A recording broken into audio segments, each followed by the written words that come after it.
Before World War I, they did not have the machine gun and they only had weapons like muskets and rifles. So this is what would happen if you were in combat and you only had a musket or rifle.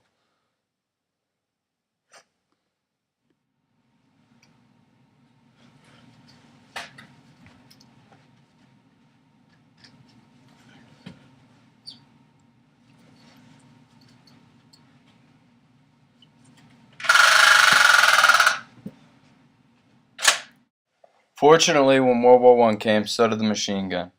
Therefore, if you were in combat, there would be a much, much happier ending.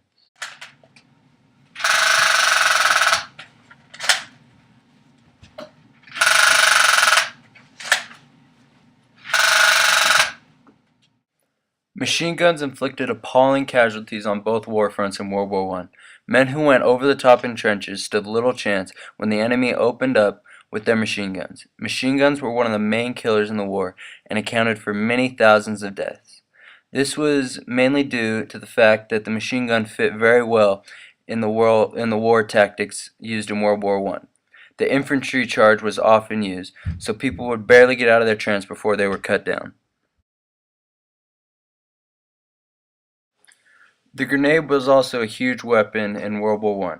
However, in previous wars, again, they did not have grenades. Therefore, when they ran out of ammo, this is what would happen.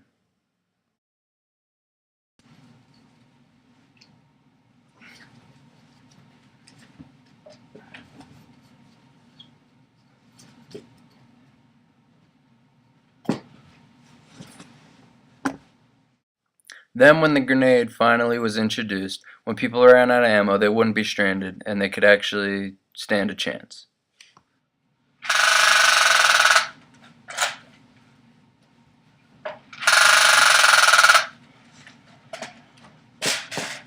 Grenade! A hand grenade is any small bomb that can be thrown by hand. A variety of types of hand grenades exist, the most common being explosive grenades designed to detonate after impact or after a set of. Early in World War I, both sides only had small grenades of a pre-war design. For example, in Italy, the Bessozzi grenade had a 5-second fuse with a match tip that was ignited by striking on a ring on the soldier's hand. As an interim measure, the troops often improvised their own, such as the jam tin grenade. These were replaced when manufactured versions such as the Mills bomb, the first modern fragmentation grenade, became available to British front. Sometimes poison gas was used as a last measure or even as a first measure by other countries.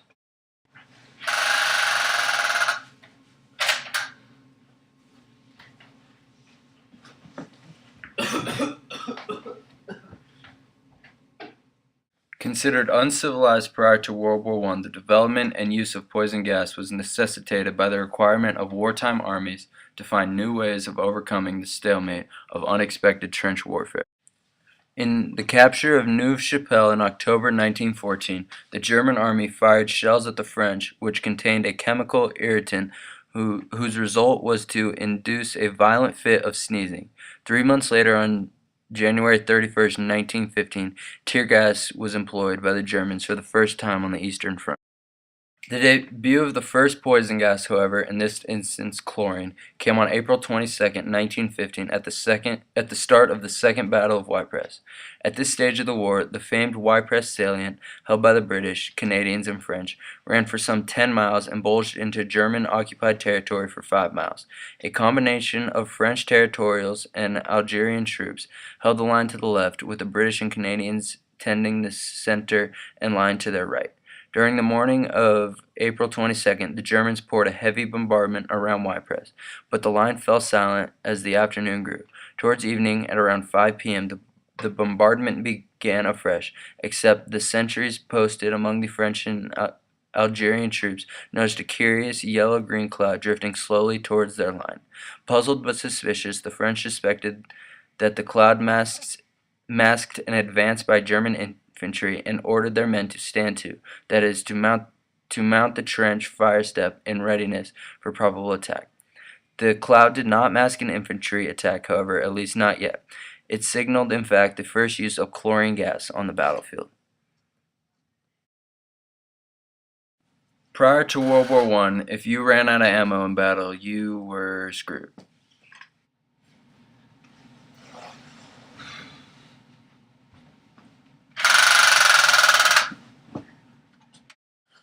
However, during World War I, blimps were used mainly for airdropping supplies in.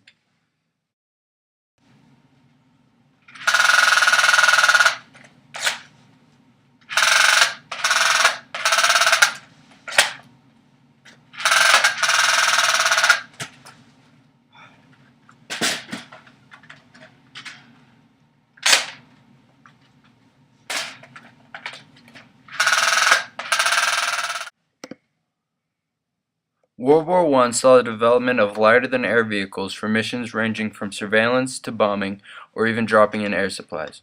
In World War I, German Zeppelins flew as high as 6,100 meters or 20,000 feet, dropping bombs on England.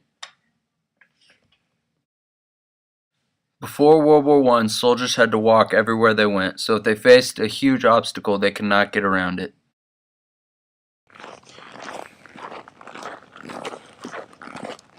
Oh no. Wow. Yep, it's too big. Gotta go back. Definitely. Then in World War I, the tank came around and allowed soldiers to get past huge obstacles.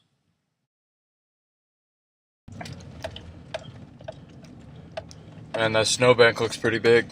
Can we get through? Oh, no problem with this new tank.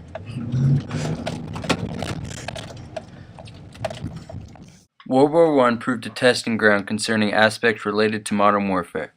This includes the tank, or the land ships as they called it, going after their seagoing battleship counterparts. They were largely pioneered by the British Navy and began life as awkward steel beasts with side-mounted cannons and machine guns. I know. Like in the Civil War, bayonets were also used in World War I. However, in the Civil War they were used for actually killing people, yet in World War I they were mainly used for intimidation.